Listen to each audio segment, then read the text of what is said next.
Shwa.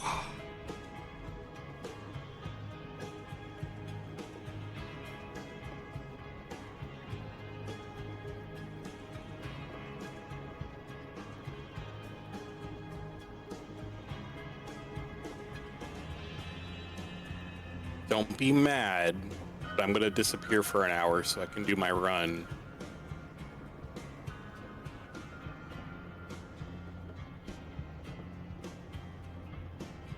You'll be all right.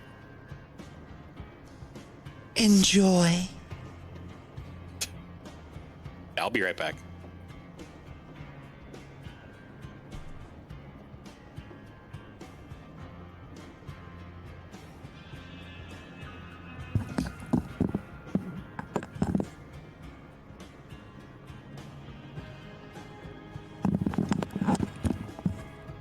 And thank you very much, Snouty. All right, you're back.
And we appreciate you. Always a pleasure.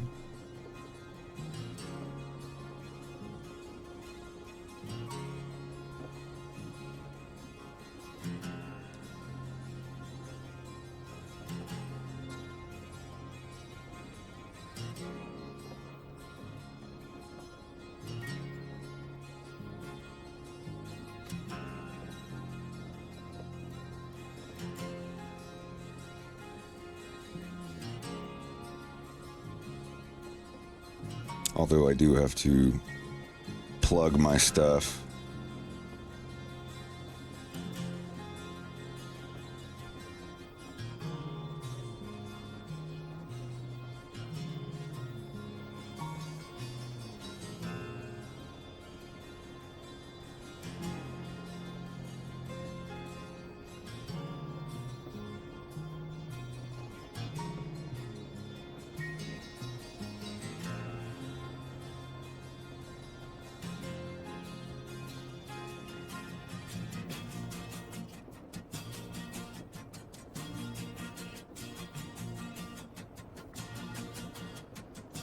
I think that's Perry's model done. I don't know what else I have to add to him. Shirt collar, maybe.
Excellent!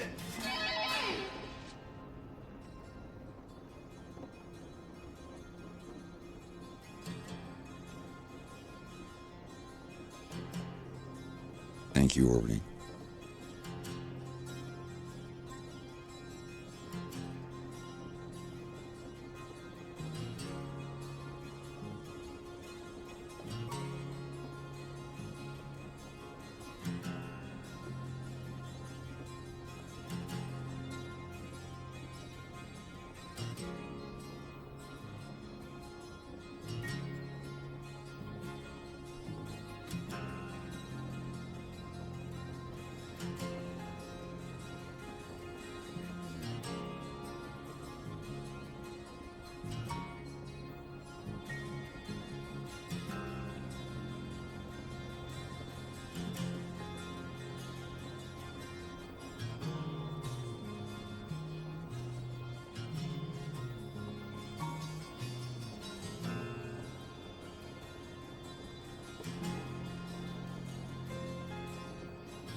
pin.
Oh, that worked better than I thought it would.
Excellent!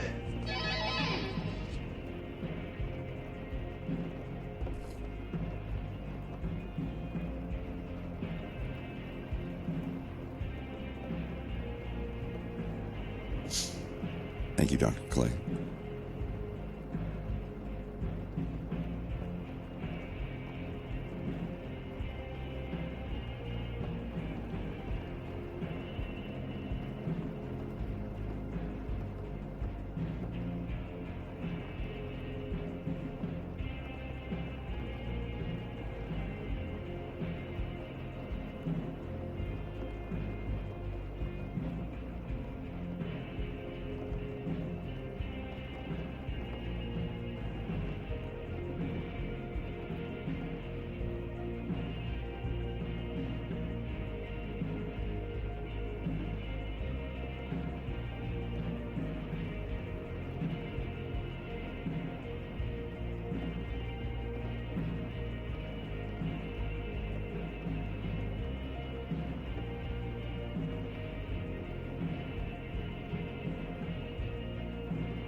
Excellent!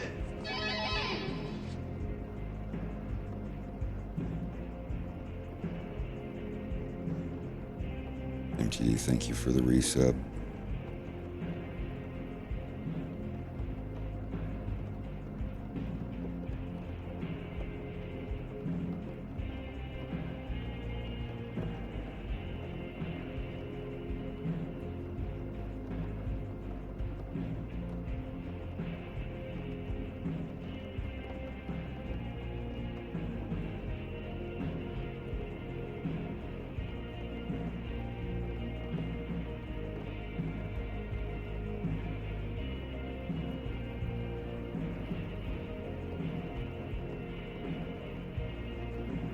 All right, I don't think there's anything else I need to do to him.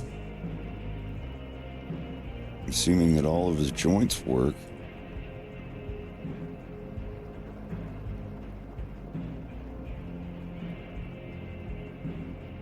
Let's twist him and see how his suspenders line up.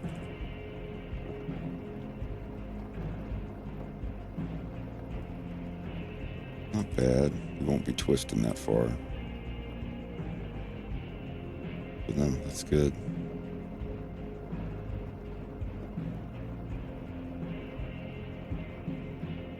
Like I said, it's just for a loose guide, so I know where to draw them.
Triple J, what's going on?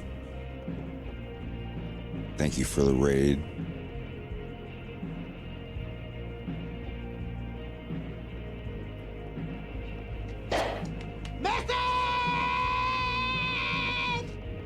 I should probably play the thing if in case no one in the new raid has seen it.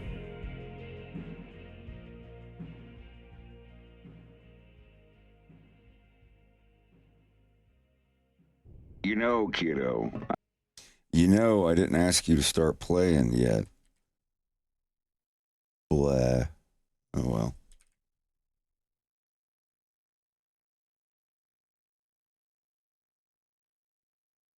You know, kiddo, I need a lot of things to stay afloat as a merc, but, right now there's one thing I need more than anything else. A shower?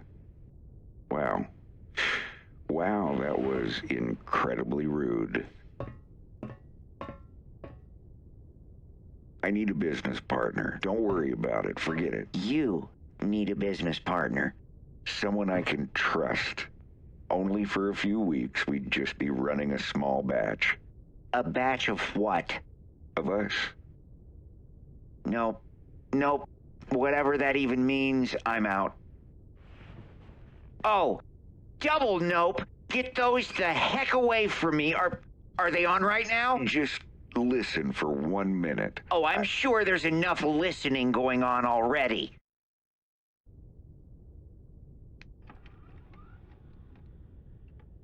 There is just one question that this begs. Can't you take my word that I don't have robotic legs? Nope. You don't do good things like I do. You do things I can't let you do. Always something breaking us in two. I wouldn't have to sing anything, would I? They say two hearts should beat as one for us. We'll fight it out to see it through. Wait, why do the pants come off? I know this will be so much fun for us. Making merchandise At this low price, it's not so hard to do.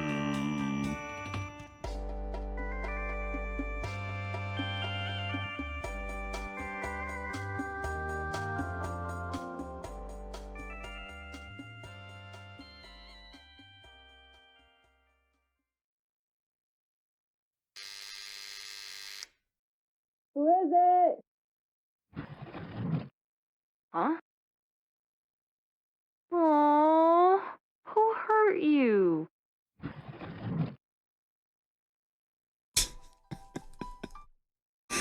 Hang on, I got a call.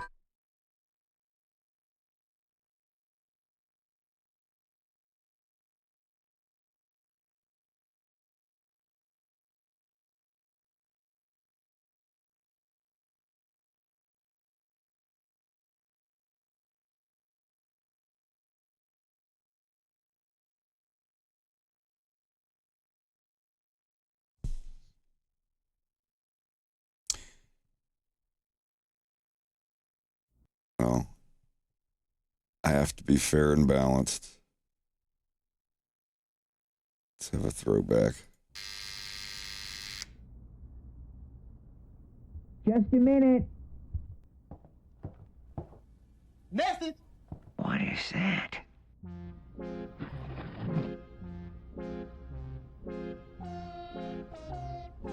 So, what the heck is it? I don't know. I guess he just left it outside. Is it some kind of toy? Did he think it's bugged? You think he'd make a doll of himself and stick a microphone in it? And leave it at the door to spy on us? I mean, he's not that dumb. But I don't think he's that smart either. He just looks like some ugly little bean. I think the nose is too small. You think he's got a big nose? Yeah, Slippy's right. I've seen him up close, and he's definitely got a snoofter. A what? He's got a big nose. Nah, what'd you call it? How'd it go? You know you're perfect just the way you are. Don't listen to them. That's the other one's job anyway. You're going to someone special. And you could be that special someone today. Don't hesitate. When the time comes, just act. Get that credit card ready and call. Míralo, chavo. Está lindo. Quiero que compres uno para tu casa. Uno para cada miembro del hogar. Вы не знаете, как добавить уюта вашему дому? У меня есть решение. Эта прекрасная игрушка исправит ваш дискомфорт своей добродушной улыбкой и умилительным носом.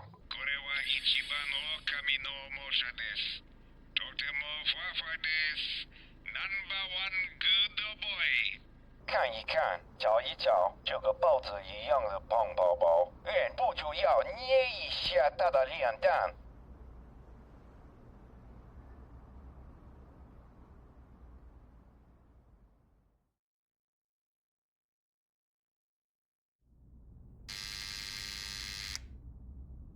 Who is it? Huh? Ew.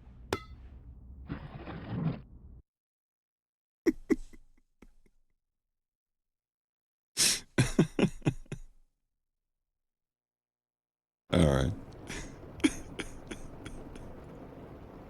Yeah, that was the old campaign. That's why Fox is really mad at him when he pulls him out, because it's kind of implied they found out about the microphone in it. Excellent!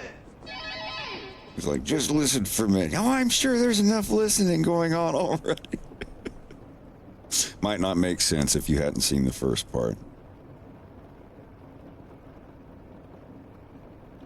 Otterdeck, thank you for the resub. Much appreciated. So if you're just joining us today, I'm Fred. I make the cartoon of Fox in Space.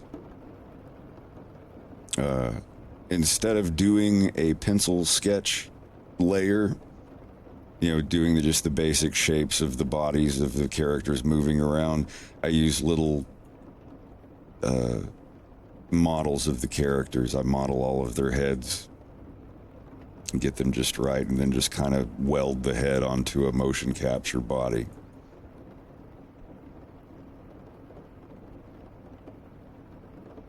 And today I'm finishing up Perry Phoenix. He is Farrah Phoenix's dad.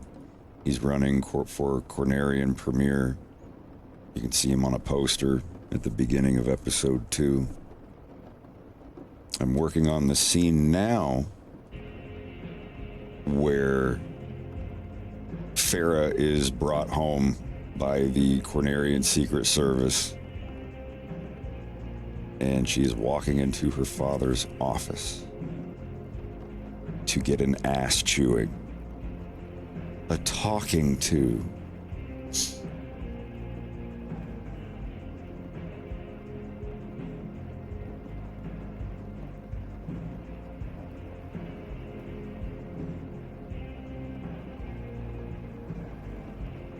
There's going to be a bunch of workers on phones and stuff as she makes her way through the office.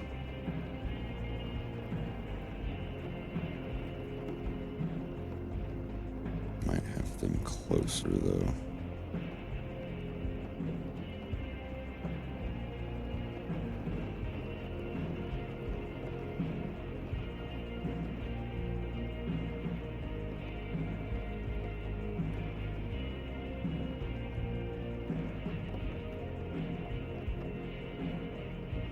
I used to animate the 3D models by hand, which I suck at. It's almost as tedious as doing stop motion animation, and I make the characters look stiff and robotic. There's no other way around it. So I did a couple scenes with, you know, that whole singing scene, the part with Wolf walking through the room and pulling the plushes out. Every single bit of that was with motion capture. Let me pull that up real quick just to kind of show it off for a minute.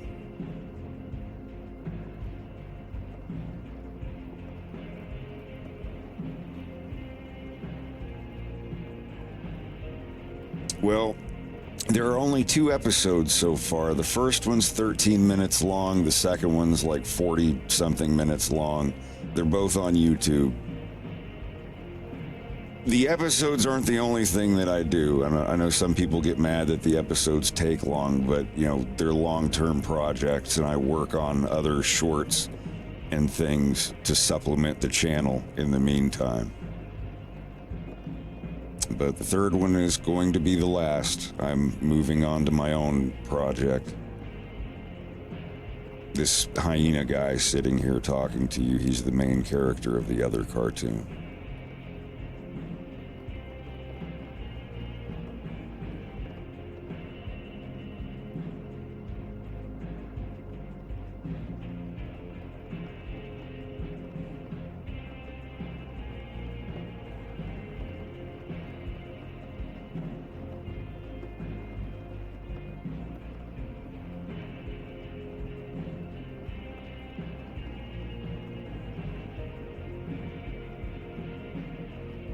Well, I appreciate it. I try my best. Sometimes I have to take a couple weeks off to study a new technology, like the Rococo suit. But it's seriously to get the project moving faster. You know, kiddo, I need a lot of things to stay afloat as a merc, but right now there's one thing I need more than anything else.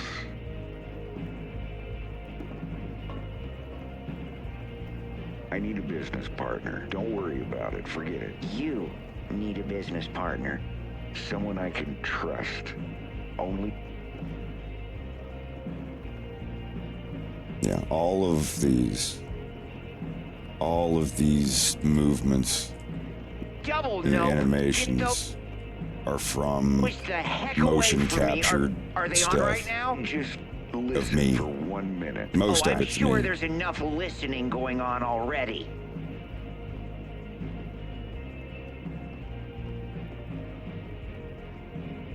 And I leave the 3D models there and just draw over them. I just kind of fade them out, kind of like how the background's faded out here, and just draw like you have the shapes of where everything is.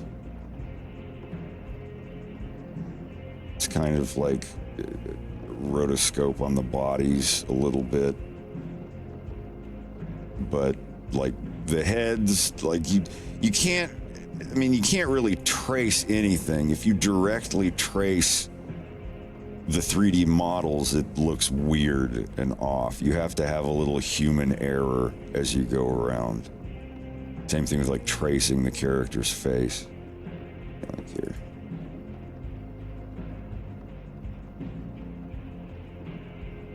You can see like where you draw his actual face here.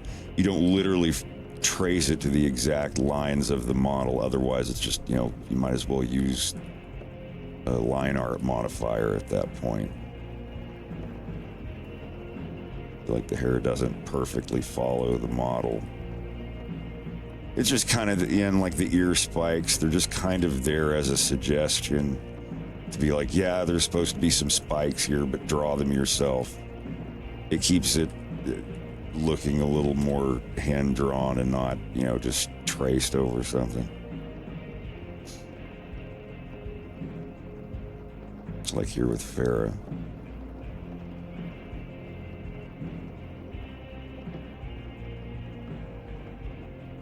There's certain aspects of the model that don't, you know, look perfect.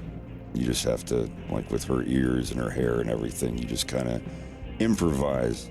And it's going to look a little squiggly on every frame because you're drawing it from scratch, but, you know, that's what a human hand-drawn cartoon from the 80s would look like anyway.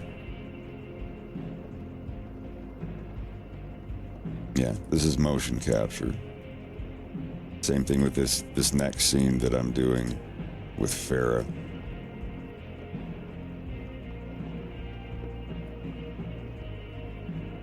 She's not actually walking in place. She's actually, you know, walking through the hallway here, or the office.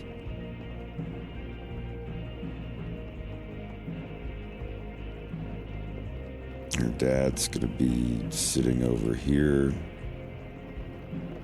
These are just placeholder models.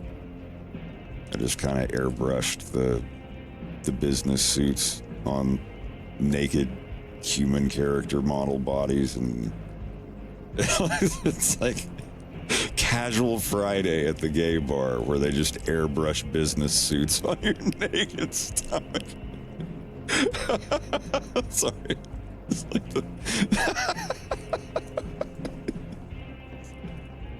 yeah, like I said, I need to get some actual mocap models for them. These here, I can put on my suit and do jumping jacks as Farah Phoenix if I want. So here's, I just modified the woman robot model. Gave it a little bit of puff down here in the belly area because she's actually wearing a hoodie, so it would puff out a little bit. Might draw some pocket lines on here. This is where her name tag that says Phoenix would be. Just the basic designation of where it is, not the actual, you know. I want people to, my animators to actually write Phoenix and stuff in there. I wouldn't want people to be like tracing this. This is just actual lines of polygons. I'm too lazy to unwrap it and make textures, so I just change the actual materials. These are not for rendering. Maybe shadows, if I want shadows to be on the ground. You know. But, hello. Hello there. Rex is out on a walk. Or a run. I'm just explaining to some new people in the stream about how my animation pipeline works. Yeah, motion capture really cuts a lot of work. Yeah, if I had to actually go in here and, you know, animate, move the leg and get the leg to go down. See, even finding the right damn bone. You know, and doing all that for a 30-second walk scene and placing the feet on the ground and making sure they're in the right spot and all that stuff. It would take me weeks. This is, I put this mocap in, I do a little cleanup on the fingers, I put the model in here, like this is like a day of work. It has, I feel like this workflow has the benefits of both being very, you know, streamlined, you can be very spontaneous where it's like, oh, I just need a walk, I need a stand, I need a sit. You know, you can just whip them out real quick. But then it also has the benefit of like, oh, everything still feels hand-drawn. Everything still feels like handcrafted. There's no, you know, there's not a lot of like, it is technically roto, but it's not like so heavy on rotoscoping either, you know. You can still throw in that human flaw. You know, pretty good.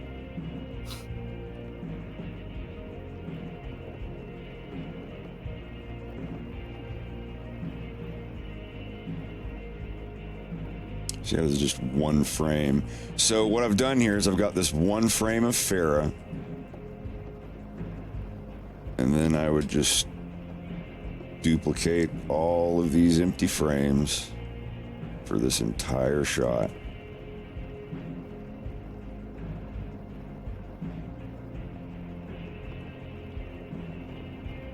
Or whatever. And now I've got all these empty frames ready to go. Got the first frame and a reference here on the first frame of a different shot of her, so you can see what the character kind of looks like.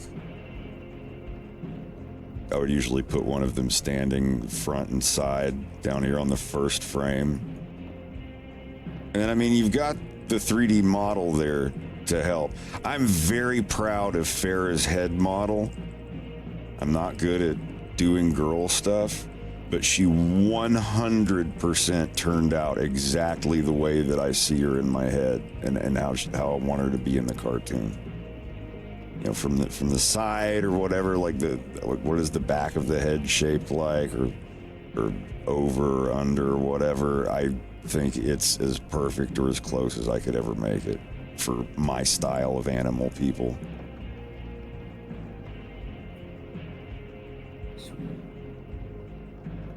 It's got, like I said, these are my random placeholders. Naked Bara furry men. Hello, Mrs. Peterson. Have you voted tonight? Get out there and vote. Female lizard character. This is what I really want. If I had a library of just, you know, female lizard, male dog, male big cat character, you know, just like random. They don't even need clothes, or like, you know, maybe robot body mocap, like how she started out. And see, I just pulled out her hoodie cap. I have to fix that for her shirt in the back. But anyway, I can tweak them as I go. Yeah, this is still just the female robot body. I just added little muffin toppage for the hoodie that she's wearing. I made a line down here, you know, for her clothes and stuff. That's still the model, but instead of doing a texture, I just made it the materials. It'll render easier that way anyhow. So it's topology. It's not like you didn't UV it. It's just all topology. Yeah, for that. For her head, that's drawn. Her head is painted. Yeah, the head has UVs, yeah. Yeah, that's a little harder to do the other way. But for the bodies and stuff, like I said, if it's, you know, unless there's a logo or something that needs to be pinned to their chest, if their clothing has, you know, like a big logo or patch on the sleeve or something, then yeah, I would probably just, you know, UV wrap it real quick for that one body part or something. Other than that, I just use just whatever they're called, the diffuse shader. Yeah, it's just default diffuse material, yeah.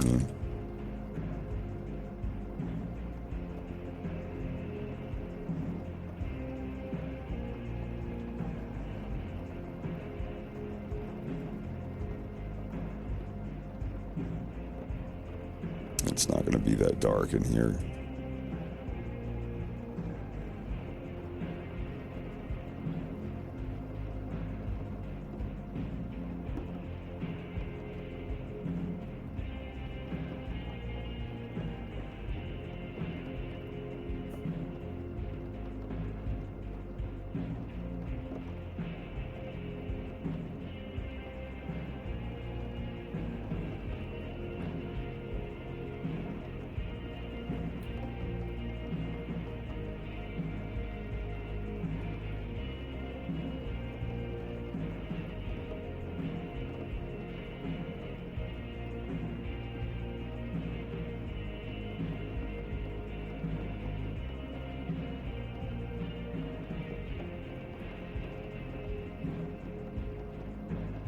This is my least favorite part.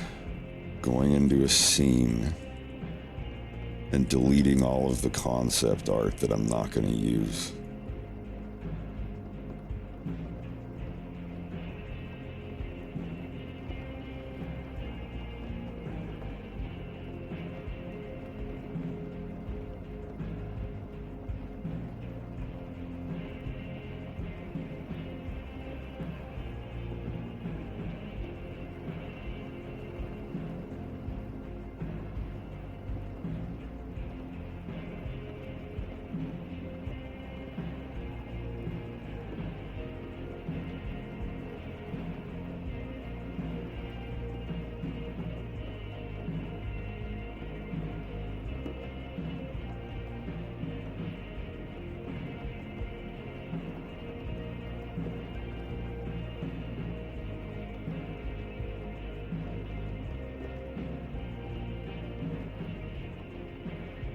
Why did I choose a fox in space for the name and the character? Well, it's called A Fox in Space because it's based on Nintendo's Star Fox franchise. I originally called it, when I started working on it ages ago, it was Star Fox, the animated series. And I knew that it would eventually get cease and desisted, but that was when I figured, I've arrived. When it's big enough for it, because I've been working on it for years and years, and it was so underground, and I didn't really advertise it on YouTube or anything. It just, it stayed under the radar.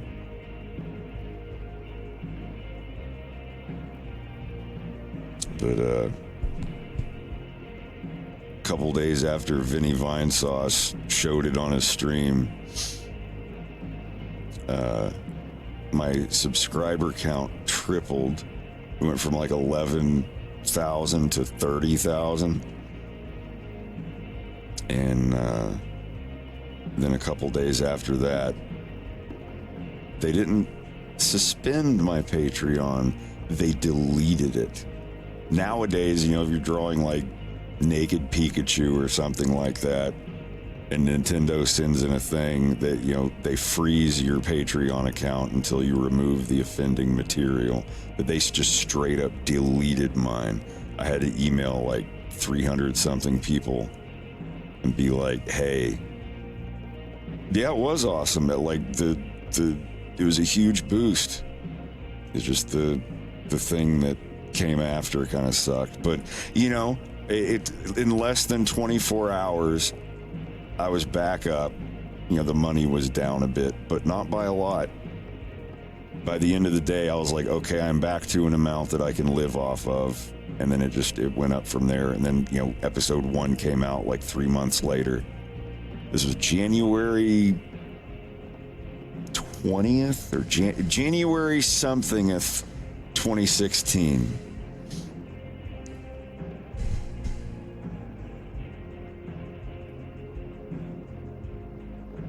Greg got me a grilled cheese and a tomato bisque soup. Ooh, that sounds nice. Yeah, I might have to go nibble on that. I haven't eaten yet. I'm breaking my rule a little bit. I'm eating a little earlier than I should, but I've been up since 9 o'clock this morning.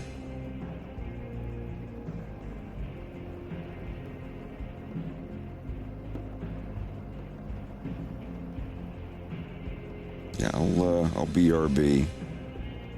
Mm-hmm.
Soup. I should make some potato soup. Maybe tomorrow. I still have like a huge butternut squash. Maybe I should make some butternut squash potato soup.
I mean, it's okay to do art as a hobby as well, you know?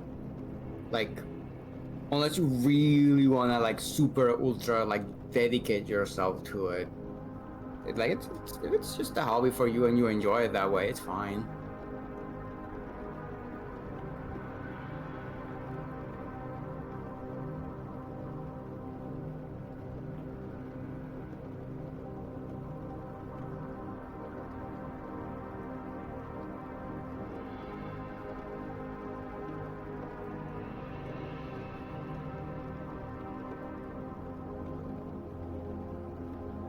I like it simply because I love animating. I love animating and I love making comics.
All right, sorry about that. No need to apologize. You're allowed a break. Sometimes.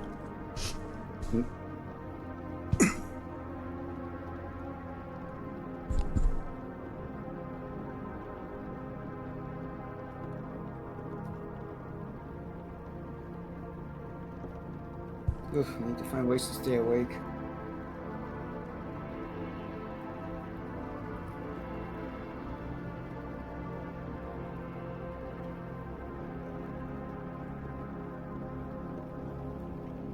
I'm back, but just for 10 minutes. I gotta finish making my lunch. Nice. What you having for lunch? I'm gonna make fish tacos. Ooh, nice.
This is one thing I'm gonna have to do to rears.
Oh shit, that works.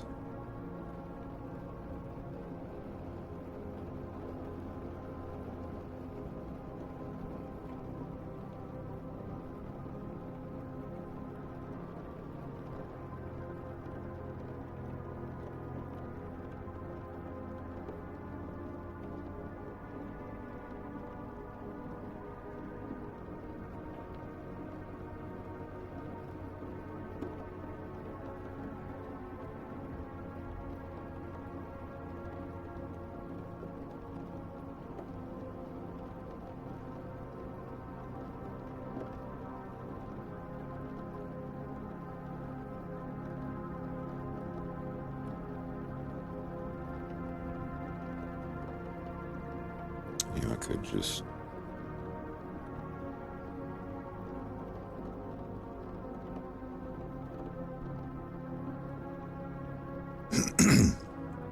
it's very important to know when smearing something will be faster or just erasing it and drawing it back from scratch. If it takes about the same time, just do it from scratch. I know it takes more brain power, but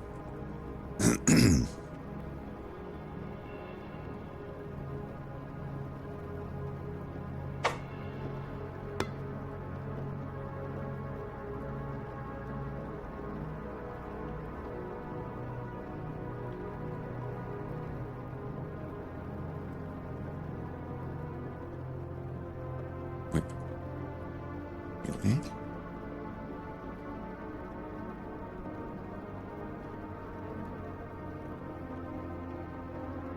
Oh, I'm just stupid.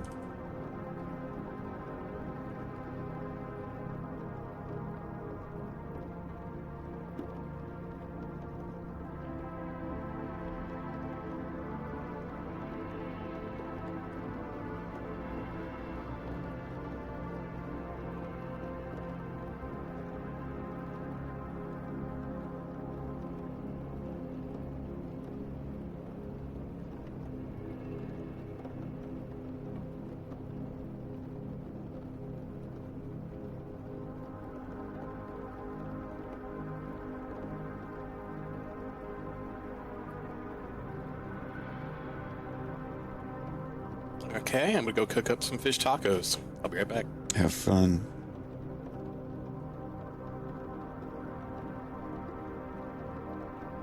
Delicious.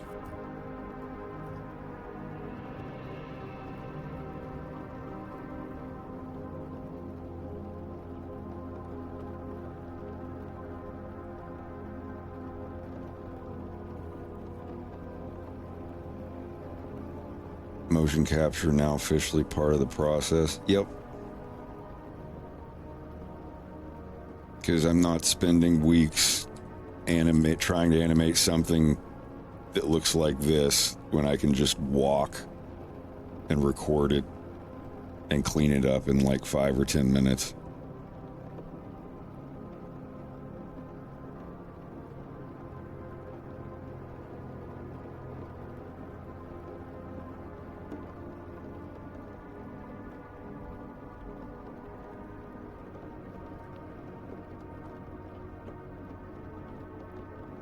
I have to set another rule for myself.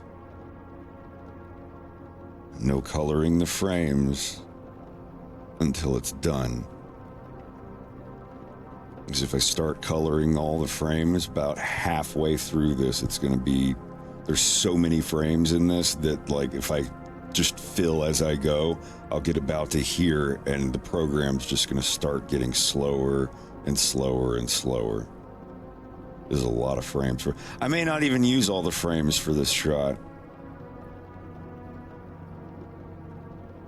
But I still want to have the footage to work with.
I'm taking extra long on this first frame because this is the frame that's going to define everything that comes after it. It's like, how am I going to do her eyes? What, you know, is there any little changes or upgrades I want to give? You got to figure that out on the first one before you start drawing the others. I could go ahead and go through and do all of the ears. See, I already started doing that. Having all the ears done because they do have physics. I did put wiggle bones on them. So you can see as she walks, they just have the slightest little bit of flop to them. You know, like they're not made of rubber, but they're not completely frozen stiff either. Just a little bit.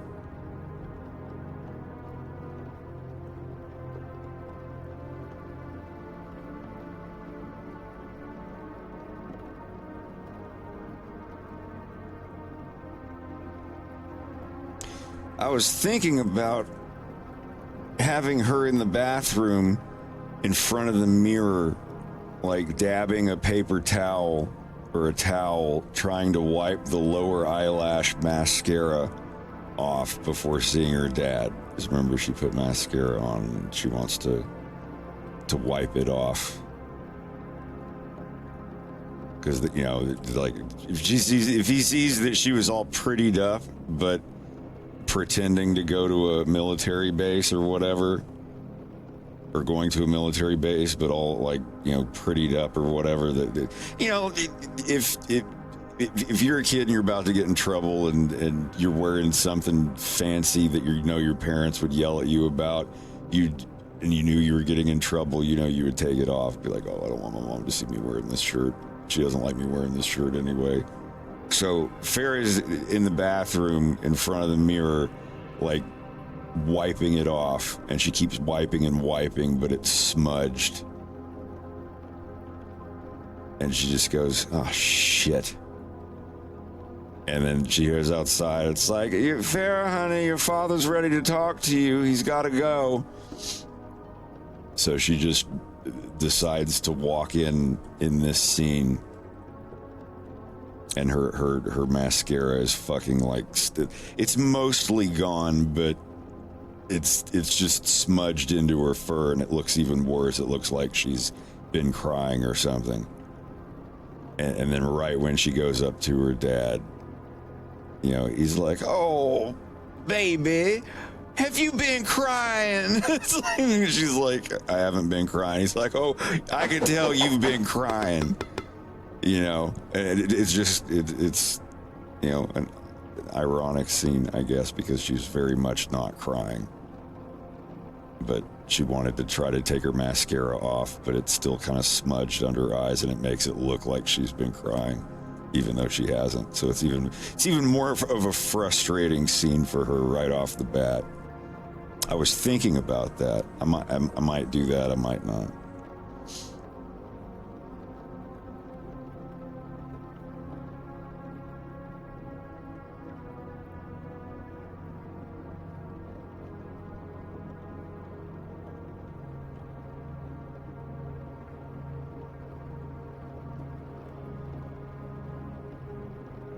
I don't know.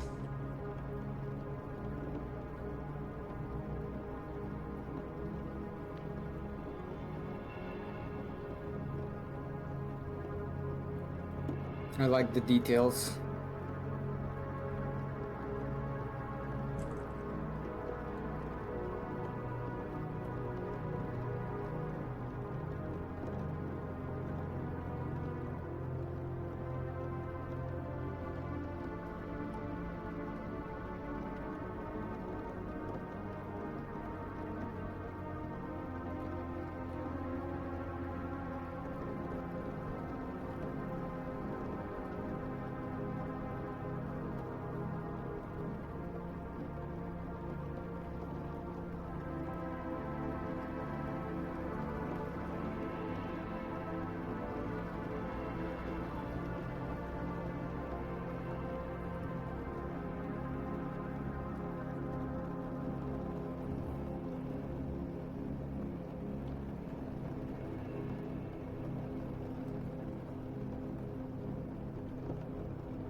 I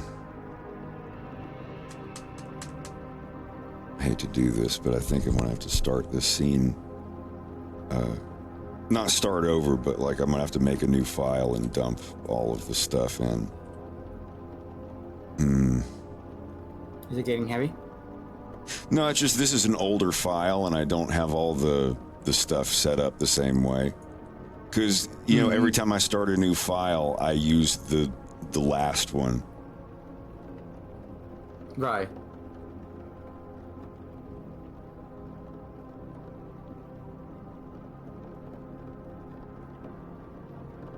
That would be funny. Like, she hears her mom knock on the door. She's like, Farrah, honey, your dad wants to talk to you. He's got to leave in a few minutes. You know, or something like that. You hear on the other side of the wall, just like muffled through, oh, send her on in, honey. Oh, my little girl. You can. Why have you done this so wrong? It's like, I don't know. I haven't talked to him about what the song's gonna specifically be. He just hears his dad play it from the bathroom, and he just When kind of you has yawn this so face, much like, oh, that there he you're- goes again with his piano. Your eyes are watery from yawning, and people are like, what are you upset about? I was like, nothing, I was just yawning. And then they're like, look, you can tell me if something's bothering you. Don't push me away. And you're like, I've just been fucking yawning. Now you're just doing it on purpose.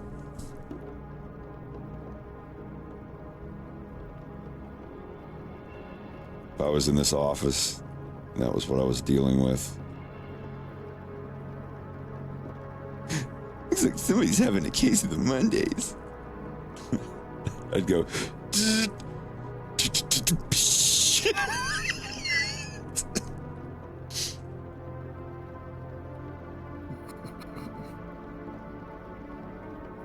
I don't know. Having an office with a piano and a person just playing like live music while you work wouldn't really be that bad, I think.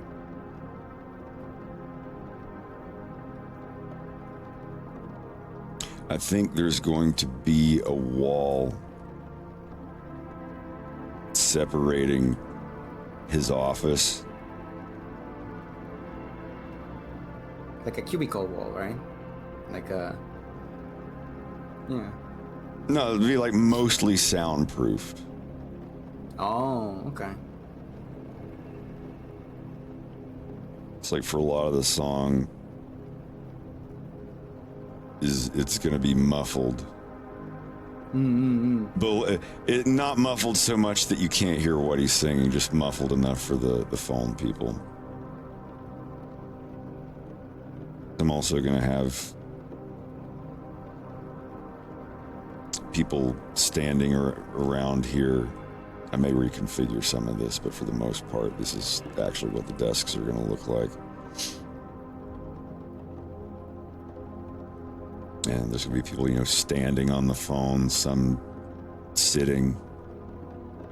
I want there to be more, because I want there to be more that you can see that she's walking past here.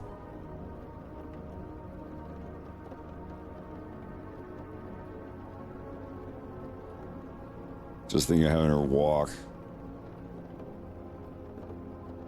And then it cuts here to a side shot where you don't see her. Maybe she'll be like here as she's walking and just, you know, going by as people are just kind of like looking over at her. I'm not sure yet. I've got so many different ideas. Right now it's kind of plain, but I want to, you know, add to it. Just not exactly sure what. But regardless of what happens in the script, there is going to be a long thing of her walking this exact way. I got to get it put in a new thing. This is an older file. And basically this compositor setup, this is not what I use anymore.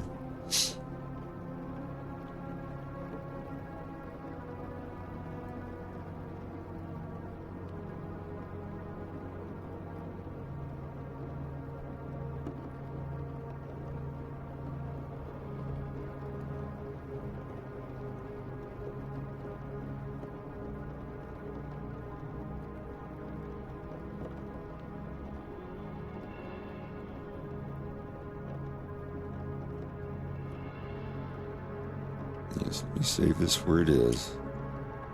And just start appending groups in. This is where I use append instead of link, because if I have a new file and I want to pull in a whole world from the other file, you just pull in a whole collection when you append. So yeah, that'd be world, desks, everything in world, yep.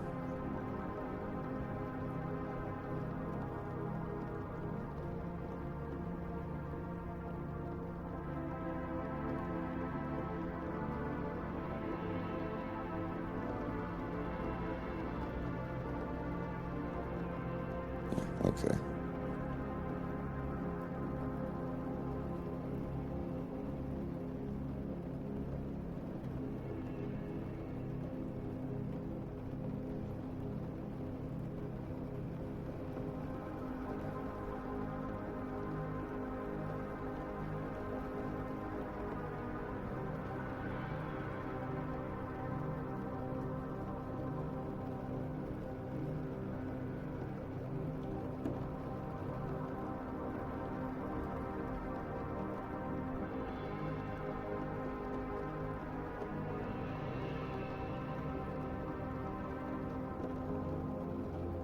And I could try this one in EV Next. I'm excited.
Oh, I'm sorry to hear that, Peter Bob.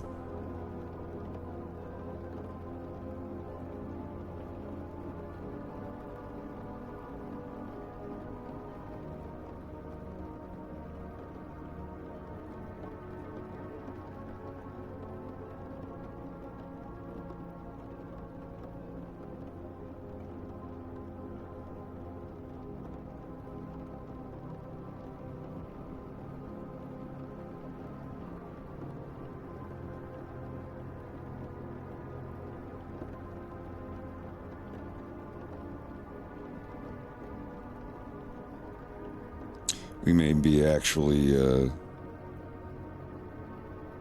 getting another puppy if we get a house. We're currently house hunting. It's terrifying and it's incredibly scummy.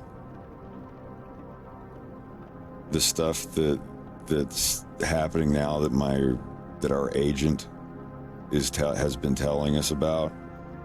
She says it's like nothing she's ever seen before. That it's volatile for everybody.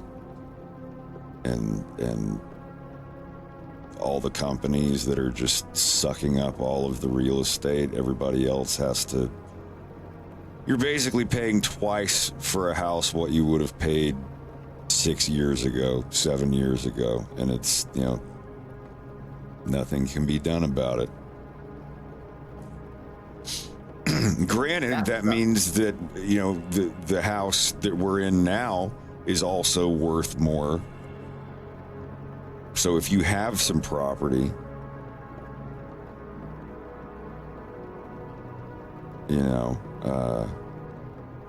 you've got some equity at least. That's what we're going to do. We're going to just get one and just put down the minimum down payment and eat ass for mortgage for 3 months or so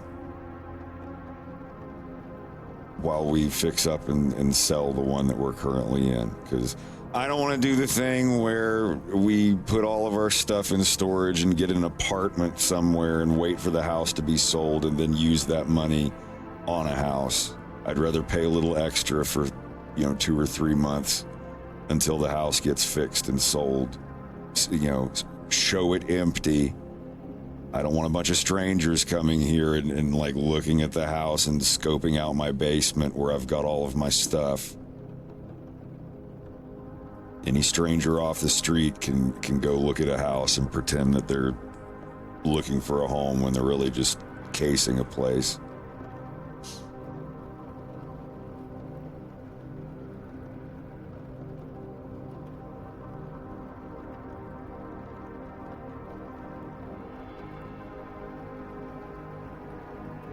I'm just paranoid about that stuff.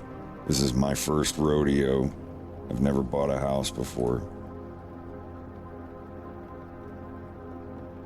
It's pretty scary, it's good to be careful, Yeah. We're not going to have any difficulty selling this house. The pain is just, getting repairs done. It's going to sell. The worst case is that it sells for, $20,000 or $30,000 less than what we wanted it to. But that's all right. As long as we got something that we can put toward, the down payment on the house. If we put the minimum down now, get to move in. Like if we get a house this week, it'll close in like a month. So a month from now, possibly, I could be moving to a new house. It's exciting. And then for 3-4 months, hopefully, paying a really high mortgage because we didn't have a big down payment. And then when the house gets sold, for what, like, let's say it's worth half of what our new house is, then, we get to also include that money as down payment and readjust the mortgage to where that would like cut the mortgage in half, literally. So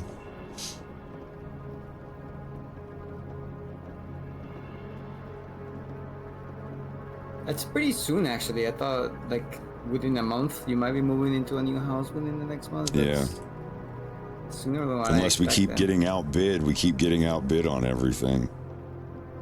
The way that it works, they put up the price, let's say $300,000. You don't get to just say, oh, here's $300,000. No, everyone's bidding up from that. They don't have to start there, but usually the people if they put it up for $300,000, they're going to want $360,000 for it. And if people don't bid it, it's like a reserve. Imagine there's a starting price and then there's a reserve, which is higher. Like, here's what we're starting it at. The reserve is what we would like it to get to. And if it does not hit that reserve, they reserve the right to cancel the auction and relist it again a month later at a higher or lower price or whatever. That seems kind of scummy. I don't know. It's like, oh, let's see who can pay the highest. Yeah. Kind of thing. And it's like, oh, if it doesn't sell by the price I wanted, I'm just not gonna sell it. Yeah. My advice to anyone: stop renting. You're paying some old guy's third mortgage. People will go and buy up all the houses and then rent them to young people because they know that young people aren't as good as they are at saving money and whatnot. Save up $20,000 or $30,000. It's not impossible. Once you get like $5,000 or $6,000 saved up, you start to realize it's not that hard. It's harder for some people. I'm not saying you have to do this today, but if you ever get in a situation where you can save up $20,000, put a down payment on a house and start paying mortgage instead of rent. It will often, depending on how much the house is and how long you want to be on a mortgage, imagine you pay like $1,200 a month to barely scrape by in an apartment. Imagine getting a mortgage where you're only paying like half of that a month and you're owning the fucking house after a while. Well, here's the other thing too. If you're a first-time buyer, there's a lot of perks to that, and depending on where you're trying to move, who knows how long this is going to exist under this current administration, but the Department of Agriculture offers first-time buyer loans in kind of like more like rural-ish parts of America, and you just have to put 1% down. That's it. Like you need like a credit score of like over 750. You can't make more than like $111,000 or something like that. You'll have to check the website, and you have to be a U.S. citizen. That's all you need. And yeah, if you won't even need like 20 grand. And like the rates are pretty low for the loan as well, because it's to incentivize people to go to these like more rural areas, start communities, start economies. I know that's not like super feasible for everyone, but for people who are just able to get to that point and think that a home is so unobtainable, they're like the Department of Agriculture, like our buddy Rito, his brother just went through that whole thing, told me all about it. It's incredible. So yeah, there are very approachable ways of being self-sufficient and owning a home. Better start saving now.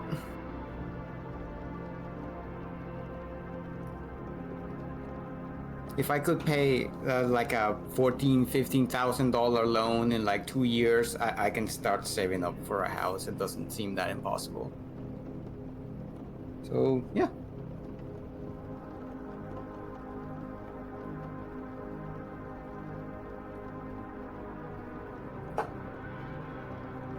I am not a financial advisor. None of the people on my stream are financial advisors. Just a disclaimer, just putting that out there. But yeah, because I'm still treading these waters myself. I'm trying to save up to get a home as well. And whatever helpful information I find out, like stateside, I'm more than happy to share, because I want other people to get out of being stuck under a landlord.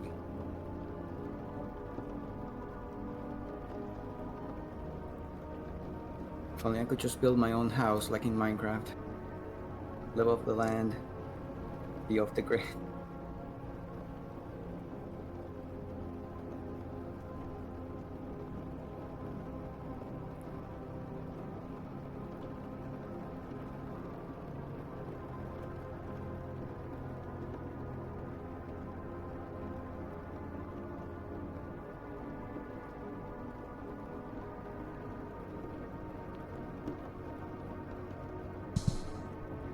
And you know, if we get this house,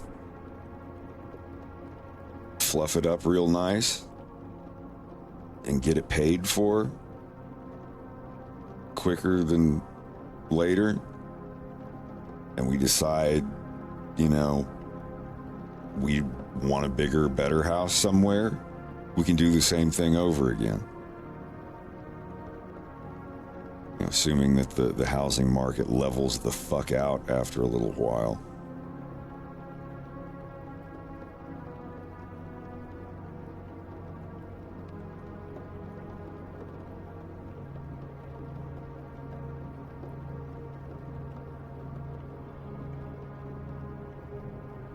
I'll always be extremely thankful that I could always rely on family.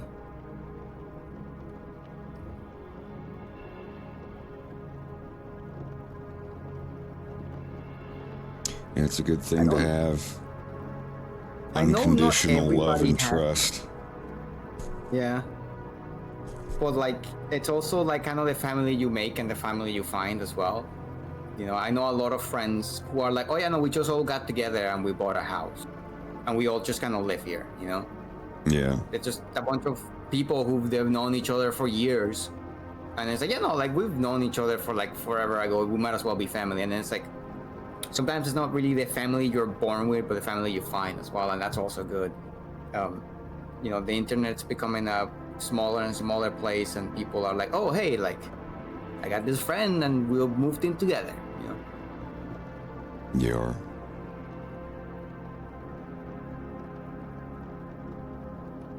That, and also I'm always very thankful that you know, I don't know, that furry community is really good to artists, and I always find work. And like, if I feel like if anything were to happen, that's how I kind of got my loans paid. I basically was like, hey, here's how much, you know, money I got on my loans. The more you commission me, the more you're helping me with this. And people just kind of went my way. Like all my friends were like, hey, go commission this guy. And a bunch of people were just giving me more and more work to do, and I just got it paid off like that.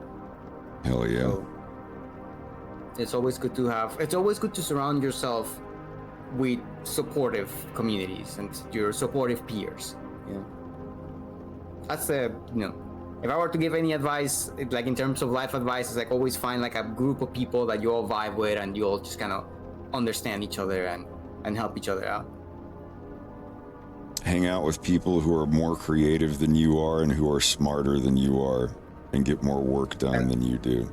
And you will eventually average out with them. You'll rubber band up to what they're doing if they're decent, trustworthy people.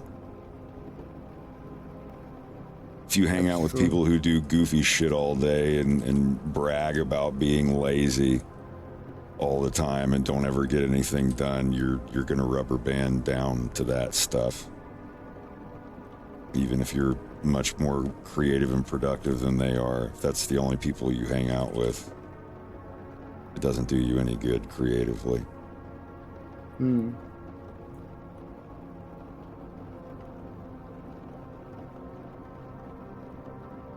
It's like the last time that I lived with roommates,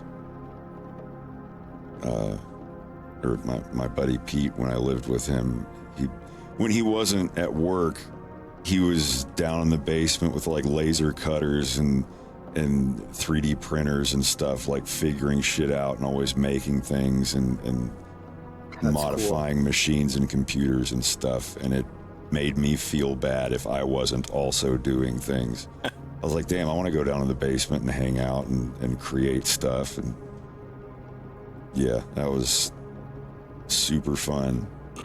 It doesn't always have to be art related. It could be stuff like that. For me, it was always I had a group of like art friends, and since Discord allow you to register your own games, I had a friend that had Photoshop registered, so I would always see the little icon and I would always see like Photoshop, and I would always see like 6 hours, 7 hours, like this guy has been drawing for 7 hours and I haven't gotten started. So I was like, I'm gonna get started. Every time I would see the icon pop up, and every time I would see them online, and every time I would see them just like drawing, I'd be like, okay, I gotta be drawing because he's drawing.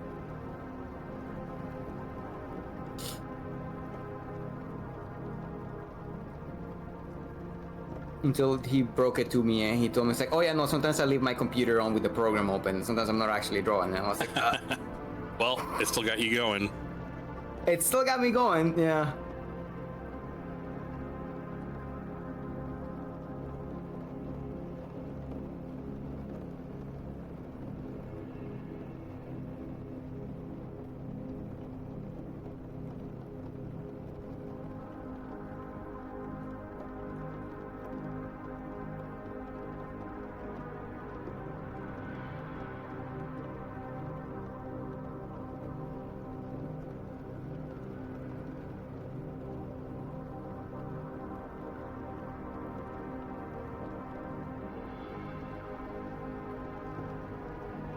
I'm excited. This is going to be my template for all new scenes. Very nice. I will always be a fan of the fact that you can just go to the compositor, grab all the nodes, Control C, open up a new file, go to that compositor, and then Control V it, and then it's just like, Yeah, oh, it's nice.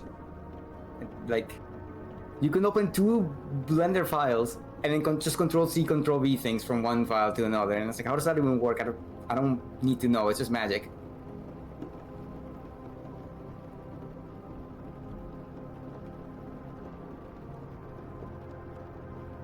Just the built-in Blender filters that take an actual background and make it look like it's painted on. I would use that filter more if it didn't like up my render times by so much, because it's like when I do a render, it's like, oh, the render takes like, you know, it takes like 6 seconds, 5 seconds. Like, okay. You still on 401? Are you for still 401. on? You know, 4210. The compositor is 4210. Yeah. The compositor is 3 times faster. Seriously, if it takes you 30 seconds to render 1 frame, it will take you 10 seconds to do it just by going up to that version, because it does the EV next. The downside is some of your shaders might not work because they can't auto migrate over. My hot tub shaders with like the lizard ladies like rippling the water with their 3D models colliding, like that dynamic brush stuff, does not translate over in EV Next. I'm pretty sure you can do it, but there's a specific way you have to do it with completely different nodes that I'm not familiar with yet. So another thing I'll have to look out for.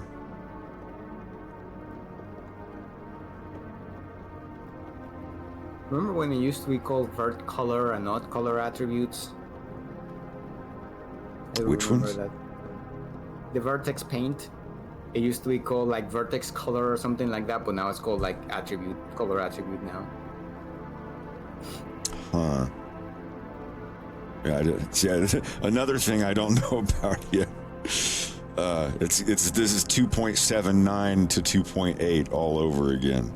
I started 2.79B was my first version of Blender, and the very next one that came out, they completely gutted the control system and everything was completely different, and I had to relearn it. I stuck with 2.79 for like 6 months before I was finally like, fuck it, fine, I'll learn it.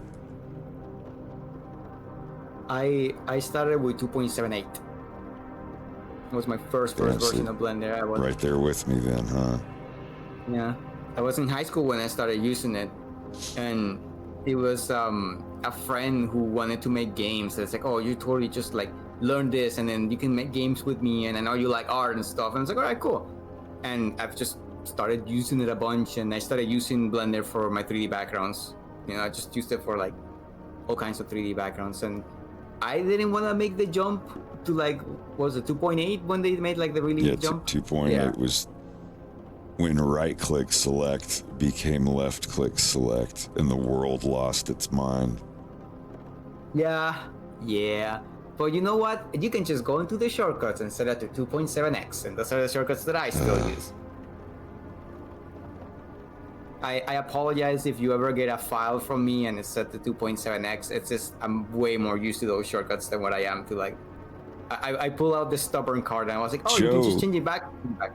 Joe uses left-handed Maya. The oldest of kung fu formations.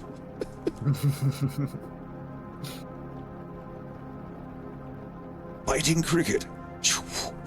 Left-handed Maya. You have defeated me with left-handed Maya. It is an impossible task. Oh yeah, that one. Those controls are wild. Anytime I'm showing Joe how to do something, I'm like, okay, hit Control-Shift-X, and he's like, yeah, that doesn't do anything anymore. I moved that over to numlock. And I'm like, what?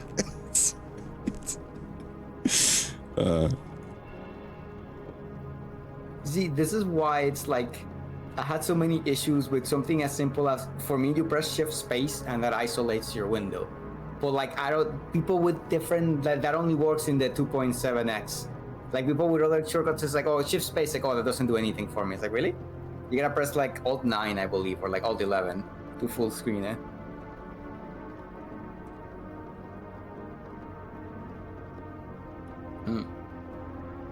The nice thing though is that any command would always have the shortcut right next to it. So if you like hover over anything, it will have like your shortcut right next to it. So it's kind of handy when like they're using different versions. It's like, oh, if you press space and you type in the name of the function, right next to the function, it will also have the shortcuts on it. It's like, okay, it's, for you is this.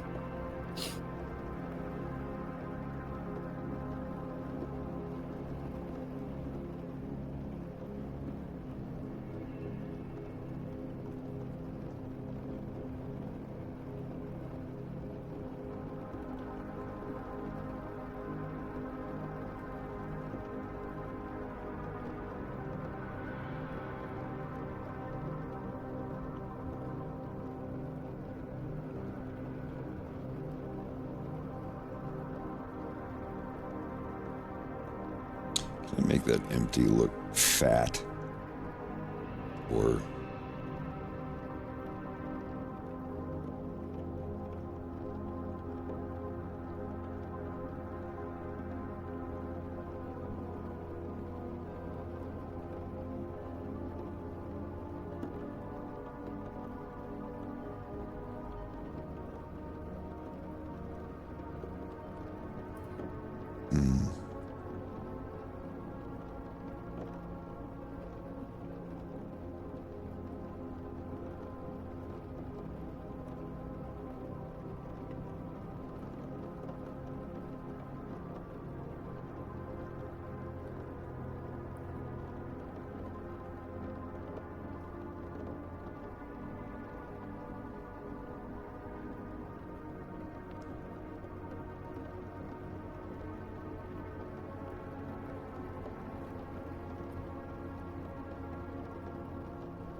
right.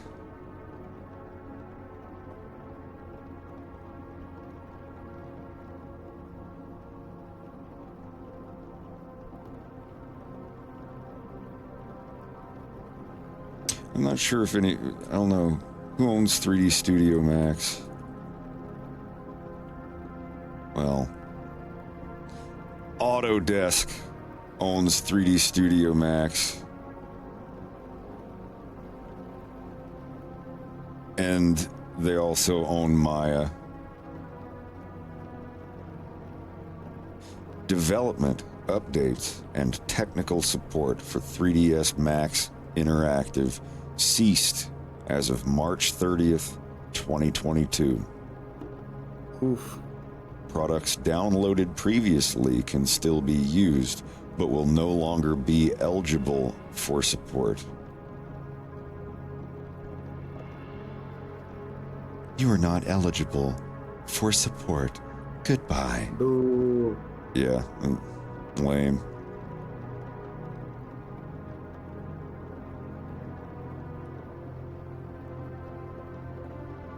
I'll take any excuse. Actually, you know what? I don't need an excuse to talk shit about Autodesk or Adobe. So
I just found something really cool in Blender. And I had Right, absolutely no idea about it. So let's say there's a bunch of items behind each other, and you have to like double click to try to get to them. Like this. If you, in object mode, if you hold Alt and click, it brings up a list of everything that your cursor is touching, like going all the way through it, like a hit scan. And you can pick which one to select. Same thing with Shift Alt. You can do that and it'll... I didn't know that. It's like instead of sitting here double clicking until I hit the right thing that I'm trying to select, you just Alt and click and it shows you. I mean, of course you have to know what the name of it is, but... I was just going to say, well, that works if, well, my shit is not named Cube 1 through 5000. I don't name shit. Every object I have has a .0 in its name. Yeah. But yeah, like you can still tell here without having to like hide and stuff. I'm glad I know that now.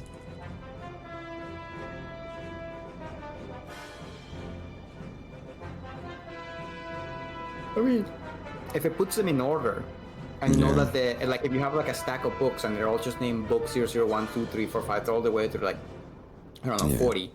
And if they are in order, then you just need to click the one that's in the middle of the list. It's like, okay, I want to grab the one in the middle. You do that, and then you just click the one that's in the middle. So it's like you have 3 planes, and you want to select the one in the middle, and you do that. You know that the plane that's going to be the second, you know, it's going to be the one that you want, because that's the one that's sandwiched between. So it still works. You can still do it by just estimating where it is on the list as to where it is in 3D space.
Someone deleted my animation from Reddit, the Star Fox subreddit. I did not post it, but someone posted it, and I guess it got deleted. I didn't post it because it's technically an advertisement for a product that isn't official Star Fox merchandise. I just wanted to post it because I like it. I think the cartoon is neat, but I was like, it's technically an advertisement, so I won't upload it. But someone else uploaded it, and then a day or two later it got deleted. Maybe they uploaded it because they were like, oh cool, more Foxes, hey guys, check this out. And it was like, oh wait, it's an ad. Oh shit, I shouldn't have posted that, and then they get rid of it the next day. I know I do that a lot. Like sometimes I like go on Discord servers and then just post my art. You know, it's like, okay, here's my art. And sometimes I post like my commission info and I post it on the wrong channel, and it's just like, it's like, oh, this is not supposed to, and I'm like, whoops, and then just kill it. Happens to the best of us.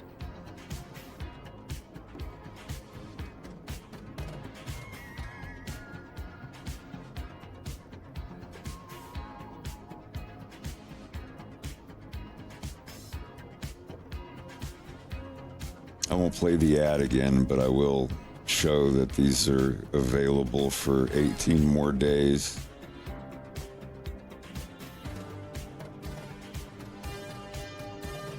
Go get him.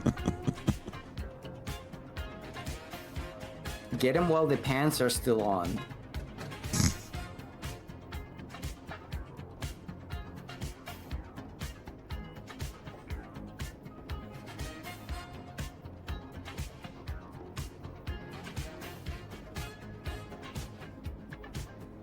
Because as a matter of fact, the pants do indeed come off. So does the shirt. Oh yeah? And he actually has a little tummy pattern. Just...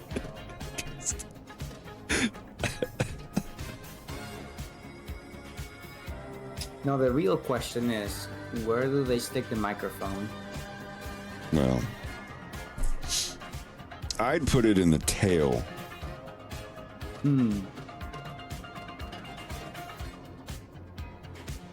Because there's a higher chance of them ripping the body apart to look for the microphone, but not the tail. True, true.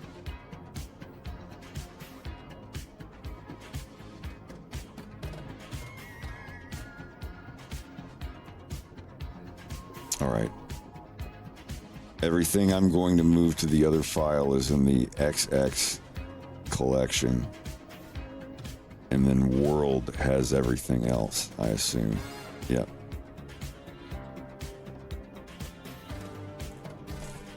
Okay.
Why do the lights look like that?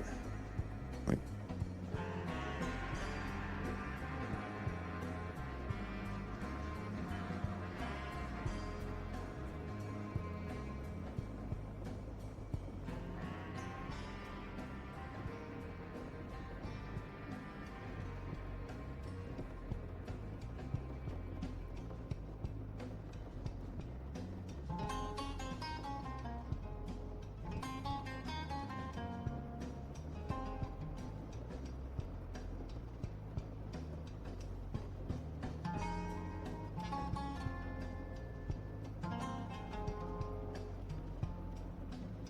it's not Cascade, is it?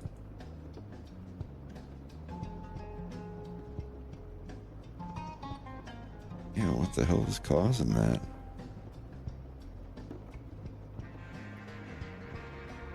What even is that supposed to be? Is that the specular?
Sorry about that. I'm here now. Yeah, well, Welcome back to the realm of the living. I was here. I was just listening to a podcast. Nice.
Finally.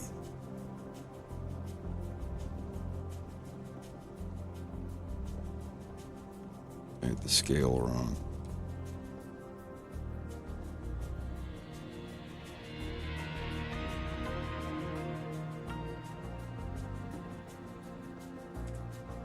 There.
Okay, so is that is done there. All right. Scared there for a minute.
Hey, Dings, how's it going? We're doing all right.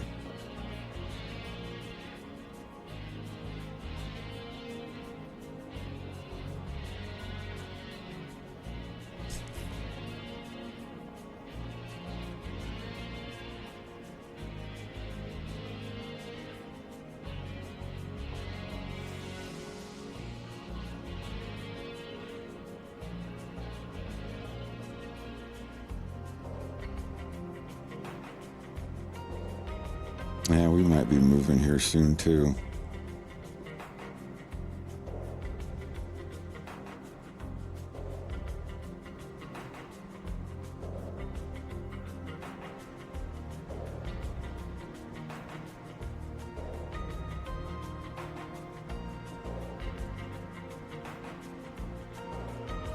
Yeah, we're still looking.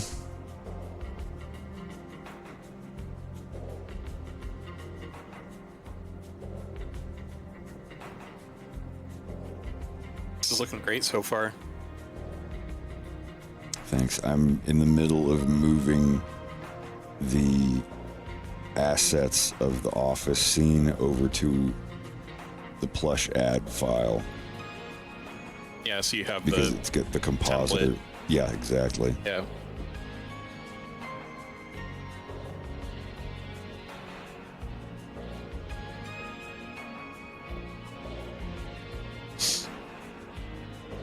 Yeah, we're looking. If we move out of St. John, it'll only be by a couple of miles. So we don't want to move too far away. We're just looking for something that's still in the same area. Yeah, there's Farah.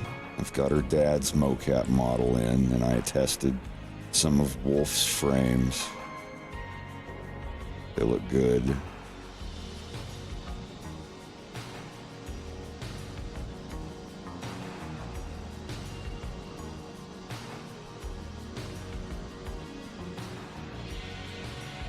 It's so much better than just like the naked blue body that I had everybody with.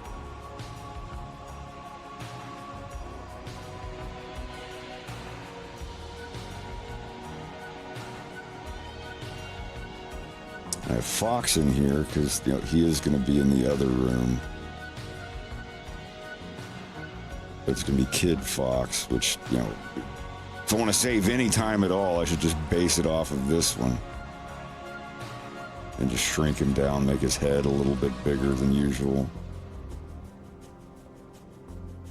For his clothes, I could change that. That's no problem.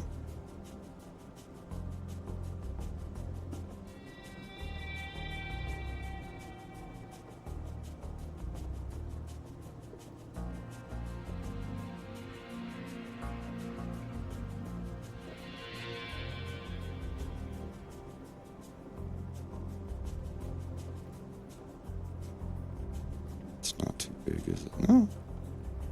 About the right size.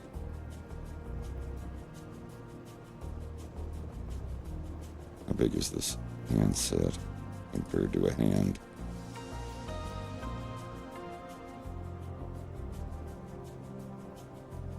That's fine.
Right.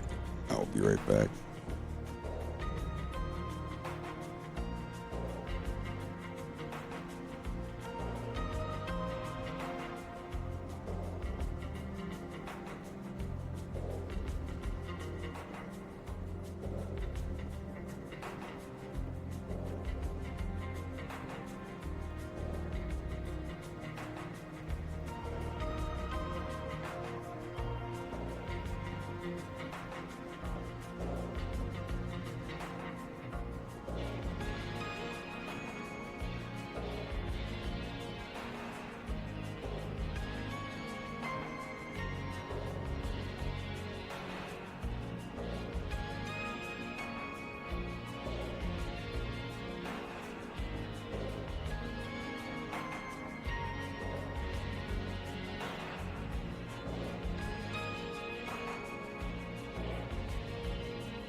Okay.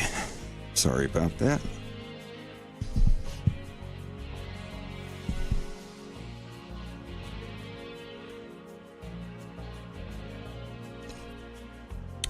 We're optimistic about that house from the other night. Yeah. Well, especially since you learned that little trick. The escalation clause.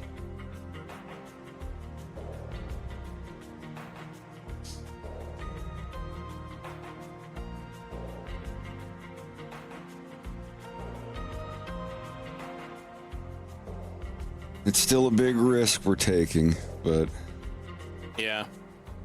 Well, you're trying it out to see if that makes any difference. yeah.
Right, so why is this file 700 megabytes?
I think I double pasted something.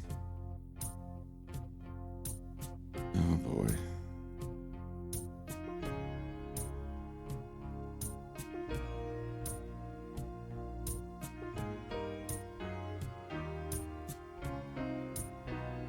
It's a little bit of both, because it takes me a really, really long time to animate the 3D models.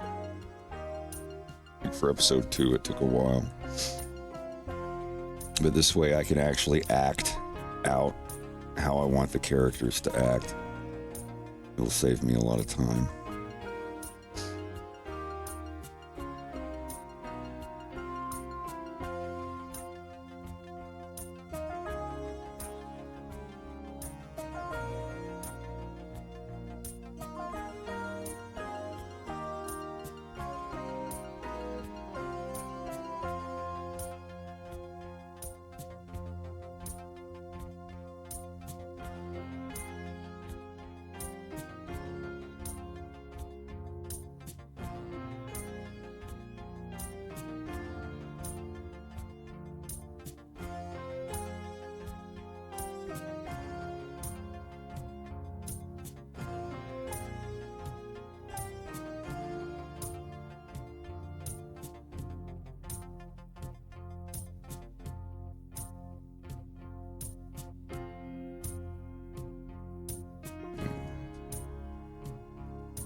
Oh boy.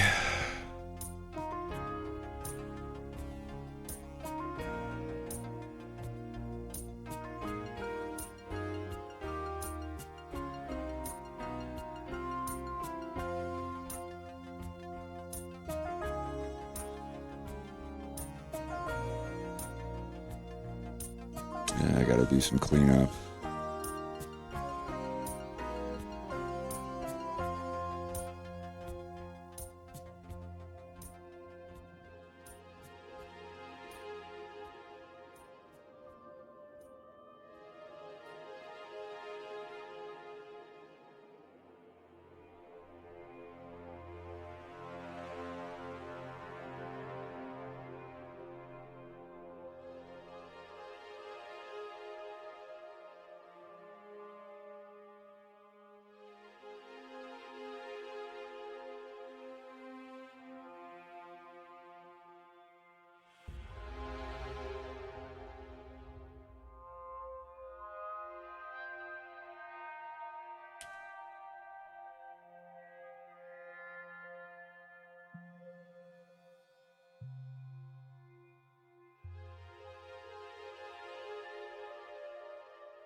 Or the throwable's broken again? I guess. I don't know how to fix it. It's Warudo that's down. There's nothing I can do about it. Yeah. Let me see if I can restart it.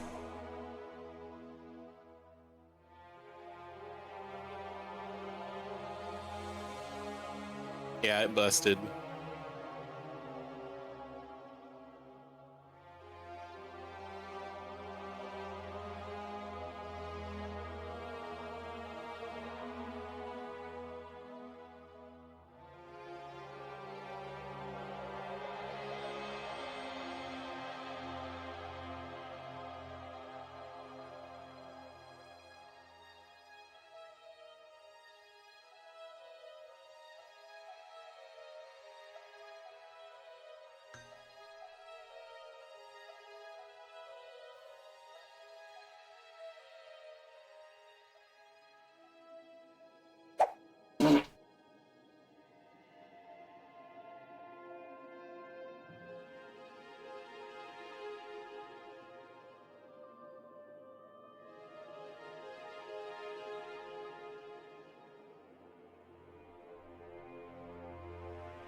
Yeah, when he's actually available.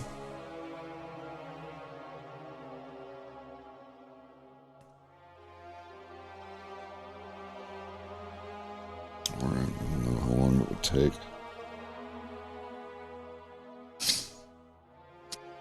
I don't remember how I made the original one.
Still 425 megabytes. What the hell is making that up?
Okay, we're down to 300.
Still just don't know what's making the file that big.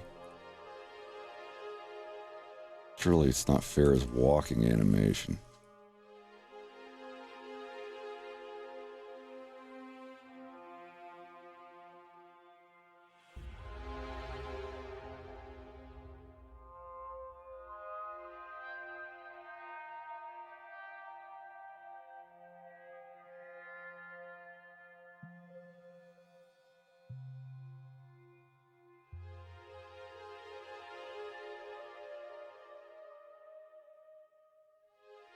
No.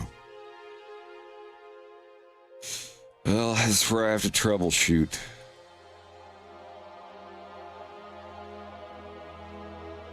Delete half of the file and see what goes with it.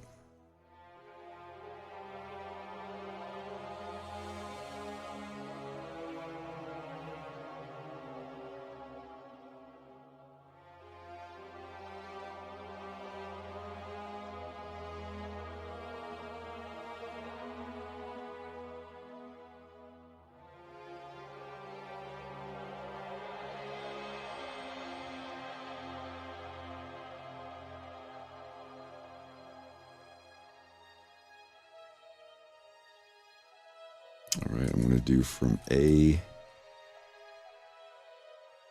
to M.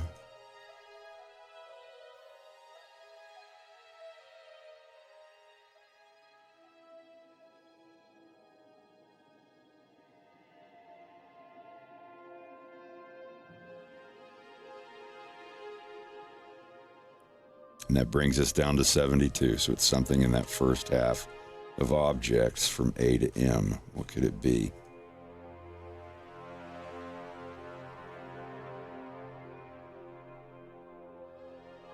What are these files that aren't being used? Or objects?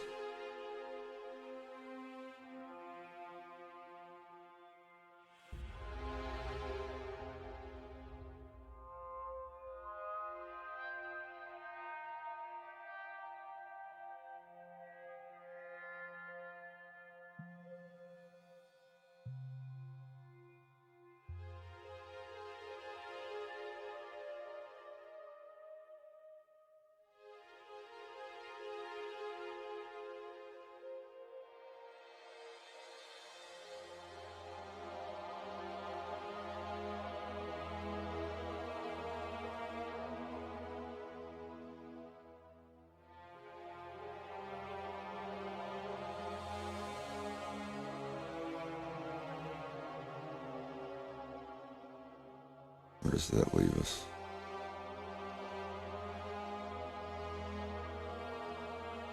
Okay, down to 196.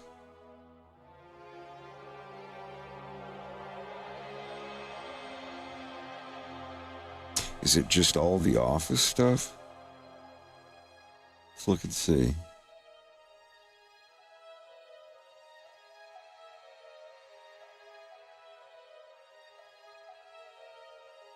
That's definitely 90 megabytes of it. Yeah, I'll have to outsource that. The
I'm gonna be right back for a bit.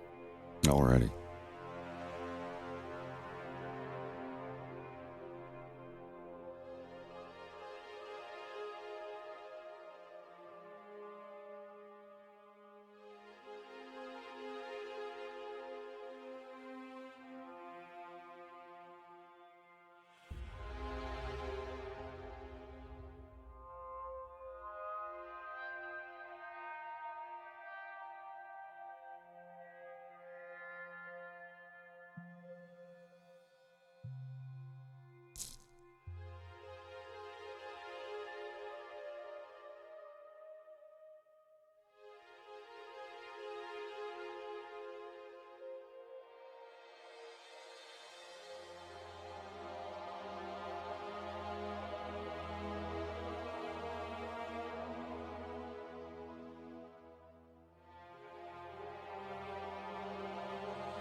All right, we're down to 100 megabytes. That's decent, because this piece here is now, the entire world is, just like with the plush ad, the world is saved as an external file.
God, so much work going through all that shit.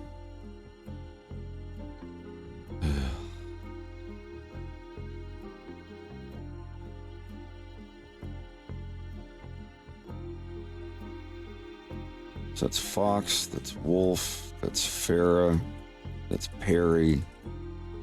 It's 4 mocap models I've got ready to go. I'm sure we'll refine the method as time goes by. But he's in. I'm gonna try to have him playing the piano.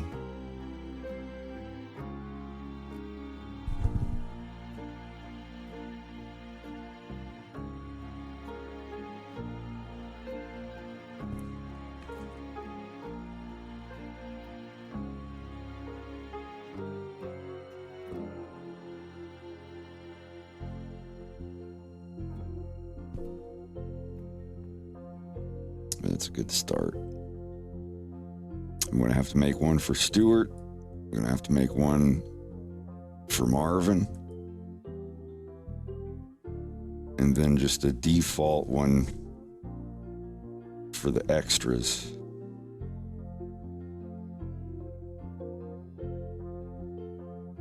I'm going to find a quick way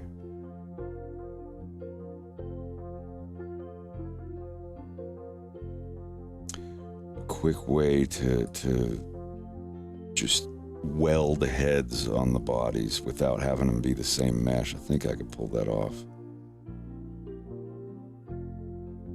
No, this one for her dad is good. Might put his collar a little too high, but that's whatever.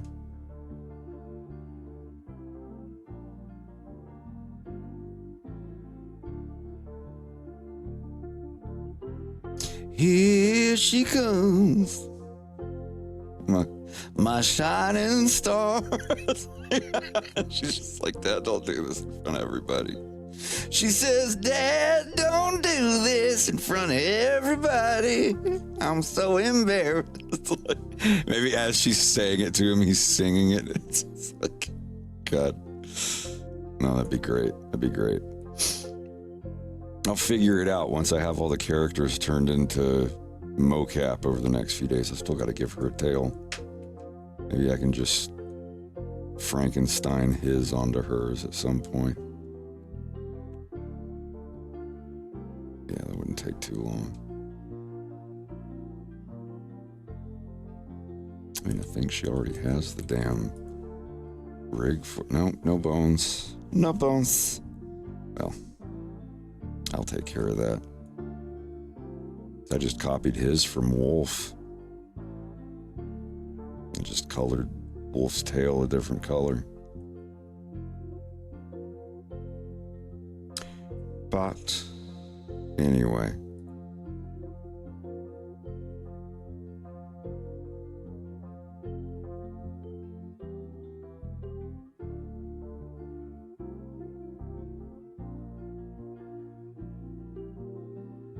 Let's go see what Vinny's doing.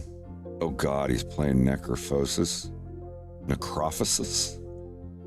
Well, anyway, y'all have a good one. I'll probably be on tomorrow. We'll keep setting this scene up.